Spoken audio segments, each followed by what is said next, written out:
The most important thing about branding is specificity. Creating a strong point of view that is integral to who you are. And by you, I'm speaking specifically of your company, not necessarily who you are personally, although the two may be the same.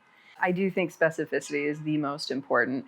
I also think, creating your own voice as opposed to copying another is very important too. That was something we encountered when we were working on Blue Apron in the years that followed, seeing all the additional meal in a boxes come out. There was one in particular that actually copied our packaging design and was cheaper, which I think is interesting because from a business standpoint, it makes a lot of sense. But thankfully, Blue Apron had built up enough brand equity and there was enough trust there that they held a large part of their audience because they weren't necessarily shopping based on cost.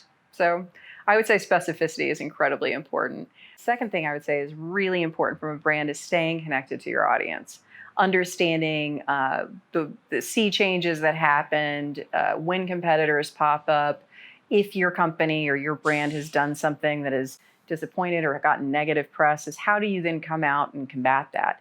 What is your approach to those types of things? Again, this is where tone of voice comes in handy.